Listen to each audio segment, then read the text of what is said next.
Sunod, mga kababayan. Ano yung sunod, Kent? O dito tayo kay Maria Cristina Conte. Mga kababayan, may patutsada si Attorney Conte kay Sara.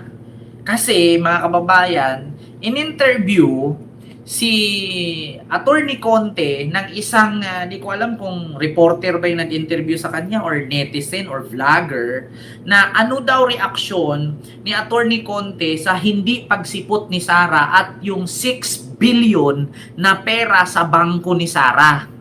Pakinggan nyo mga kababayan ha. Pakinggan nyo ang patutsada ni Attorney Conte. Reaction ng impeachment proceedings kanina. Ay, teka, sumipot ba? Ako, masasabi ko, ang hirap na magpasya ngayon kasi nagsisimula pa lang. Actually, sa totoo parang gusto kong i-compare dun sa nangyayari sa tatay kasi mas familiar ako sa nangyayari sa tatay. Una, pareho sila ng galawan. Huwag magpakita. Kita ninyo? Unang tanong, anong reaction mo ma'am patungkol sa impeachment proceedings kanina?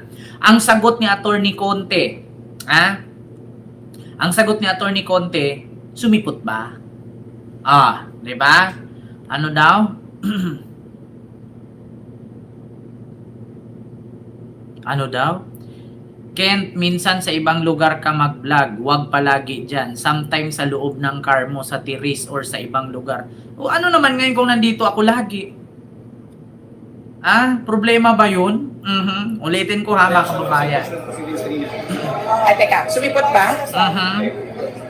Ako, masasabi ko, ang hirap na magpasya ngayon kasi... Diba? Anong reaksyon daw ni Attorney Conte sa impeachment proceedings kay Sara? Sumipot ba? Ngayon, tanong ngayon, sumipot nga ba? Wala. Nagsisimula pa lang. Actually, sa totoo parang gusto kong i-compare dun sa nangyayari sa tatay kasi mas familiar ako sa nangyayari sa tatay. Una, pareho sila ng galawan. Huwag magpakita, huwag sumipot kapag panahon na ng singilan. Pareho sila ng galawan ng tatay niya. Hindi sumisipot, hindi nagpapakita sa panahon ng singilan. Which is, yun nga naman. Totoo nga naman mga kababayan na si Sara, ipinatawag, hindi sumipot. Si Digong, ganun, sabay sila, di ba? Sabi nga ni Representative Tinio, na double dead. Na double dead daw. Yung anak, may impeachment proceedings ng 22 of April. Yung tatay naman pagkahapon, may hearing din, confirmation of charges. Di ba? Continue. Panahon na ng husgahan. Pero pangalawa, mukhang ang isang kapareho din, pareho silang nasusukol ng ebidensya. Kapag lumabas ang ebidensya, doon mo talaga makikita na may kababalaghang nangyari ng panahon nila. Reaction ng Diba? Pareho silang hindi sumisipot. Kapag sinisingil, hindi nagpapakita. Kaya ibig sabihin, no, na kapag may ebidensya, ibig sabihin daw may ginawa silang kababalaghan nung panahon nila, nung panahon ni Digong. Diba? Na which is ganyan din ang nangyari ngayon kay Digong sa ICC. Habang tumatagal, padami ng padami yung ebidensya. Habang tumatagal, diba? Halos mapunit na sa sobrang tawa. Diba? Ang daming DDS dito. Ang sabi, malita pa more, gay lang, may panahon din kayo. Alam nyo, ito mga DDS, hindi maka-move on sa maleta. Dati, ang hanap ninyo, ginto. Ngayon, maleta. Ano bang meron sa maleta? Nakita nyo ba may lamang pera? Di ba ang kadalasan pinakita ni Baligod, puro maleta, puro maleta? Asan yung pera? Kasi nga, ang mga DDS, nung naglabas si Ramil ng ebidensya na kilala siya ni Sara, malapit sila kay Sara, ang sabi ng DDS, asan yung picture? Asan yung pruweba? Asan yung video? Noong ipinakita na, ang sabi, AI, hindi totoo, gawa-gawa lang yan. Ngayon, tanong namin, kasi hindi makalimutan ng mga DDS itong sinabing maleta. Sa maleta ba may nakita kayong pera? So, ibig sabihin pala, pag may tao dyan nagkarga ng maleta, pera na agad. Asan yung pera? Asan yung laman ng maleta? Yun ang gusto naming malaman kasi mahirap kasi. Pwede man na natin sabihin. Kahit nga ako bukas, magdala ako ng 3 maleta, sabihin ko, oh, ito maleta. So, ibig sabihin ba, pag may maleta kang hawak, pera agad? Ganun ba yun? Ilabas ninyo. Buksan. Sa dinami-daming maleta na idiniliver, mga kababayan, sa dinami-daming maleta na diniliver, Sagot ba? wala bang ni isa sa kanilang 18 Marines na nag-video man lang na ito bago isara ang maleta, may lamang pera? Wala man lang isang nakapag-video nun? Na, ito po yung maleta bago po isara nung cashier na nagbibilang. Yan, binidyohan po namin. Wala bang ganon? Ni isa maskin picture man lang habang may nagbibilang? Selfie man lang habang may nag-repack? Para mapaniwala na ang laman ng maleta ay pera. Paano kung ang laman ng maleta na yun, mga kababayan, paano kung ang laman ng maleta na yun ay ukay-ukay? Diba? Ay, Diyos ko. Kaya sabi nga ni Tinyo, ito mga kababayan si Tinyo. Ito, punta tayo dito mga kababayan. Sabi ni Tinyo, sa BNC. Ito mga kababayan BNC. Kita ninyo, BNC RIP. Tinyo. Mag-amang Duterte. Tignan natin mga kababayan. Sabi ni Tinyo sa mag-amang Duterte na ang sabi niya parang na-double dead. Bakit?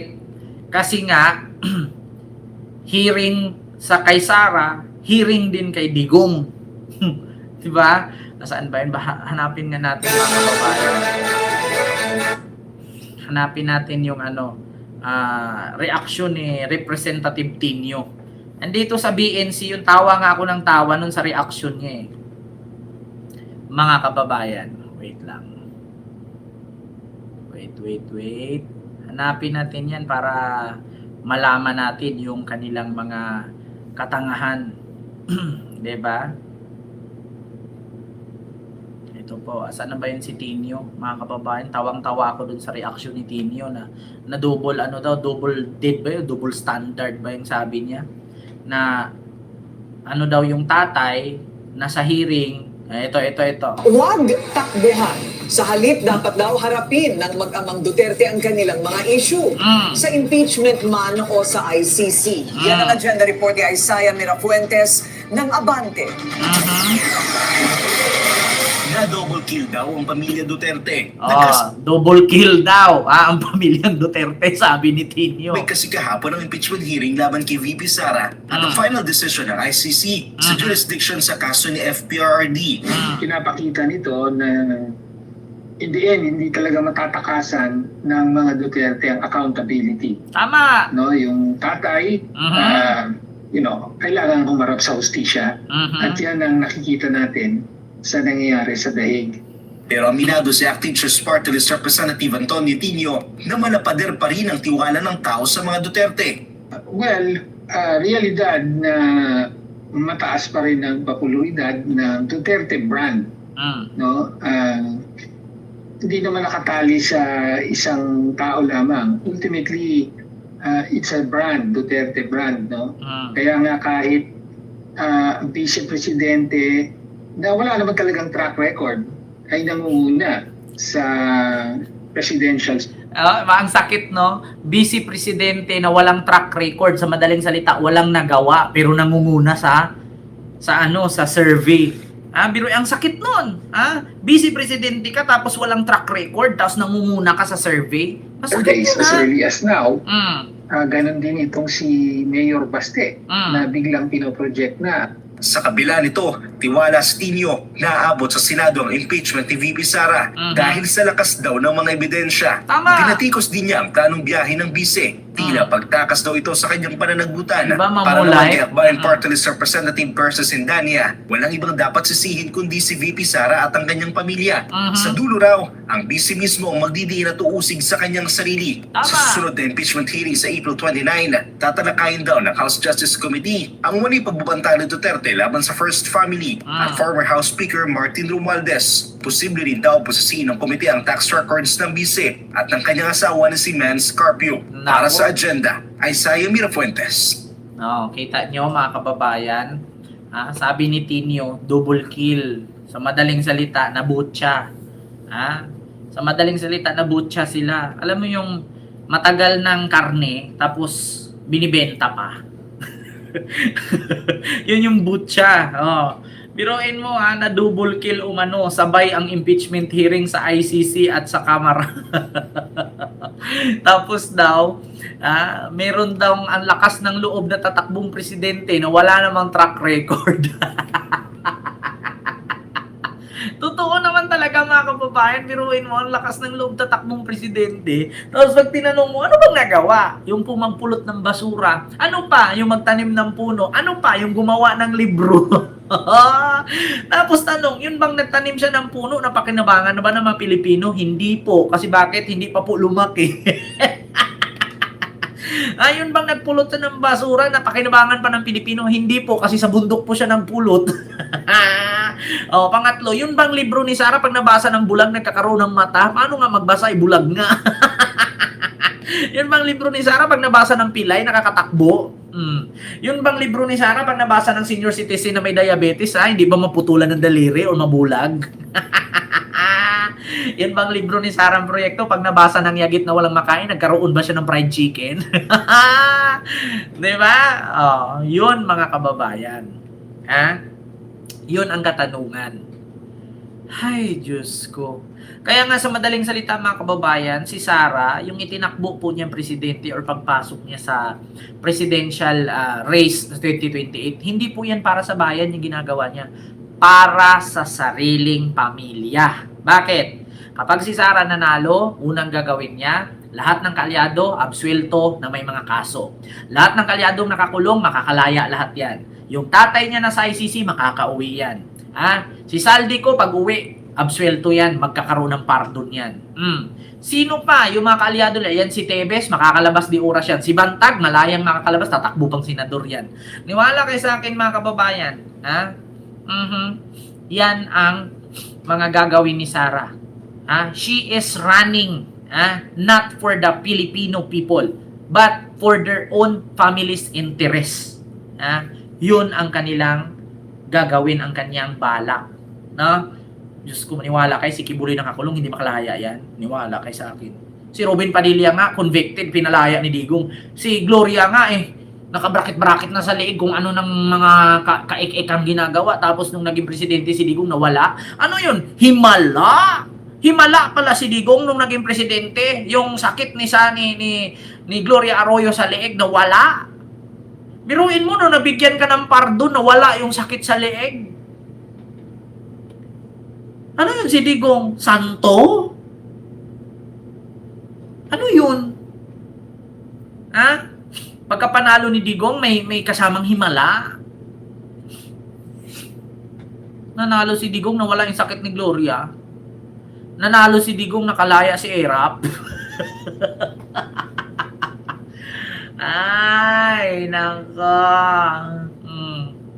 So, yun po yun, mga kababayan. Nako, I like your topic head. All are important issues. Salamat po, Ma'am Selva Glory, sa yung super chat. Si Tandang maliit, lalong liliit yan. Kaya nga lahat ng magna pinakawalan. Biruin nyo, sa totoo lang mga kababayan, sa panahon ni Pinoy, yung mga kurap pinakulong. Sa panahon ni Digong, yung mga kurap pinalaya. Sa panahon ni PBBM, ipakulong ulit ang kurap. Pagdating sa panahon ni Sara, palayain na naman ulit yan. Di walang kwenta, tayo lang taong bayan ang niloloko ng mga animal na yan. Sa panahon ni Pinoy, pinakulong si Bong Revilla, si Jinggoy, si Gloria, sino pa? Marami sila, si Erap. Sa panahon na si Robin, nakakulong, marami sila. Tapos nung naging presidente si Digong, nakalaya si Erap, nakalaya si Gloria, si Jinggoy, si Revilla, si Robin, sino pa? Lahat, halos nakalabas lahat. Tapos ngayon, pagkapanahon kay PBBM, ipapakulong ulit. Pag nanalo si Sara sa 2028, baka lalaya na naman. Diba? Ginagawang tanga ang Pilipino. Oo, dyan mo malalaman. Ang magaling na presidente, may naipakulong na kurap. Pero ang presidenteng walang kwenta, yan yung nagpapalaya ng kurap. Diba? So yun po yun, mga kababayan.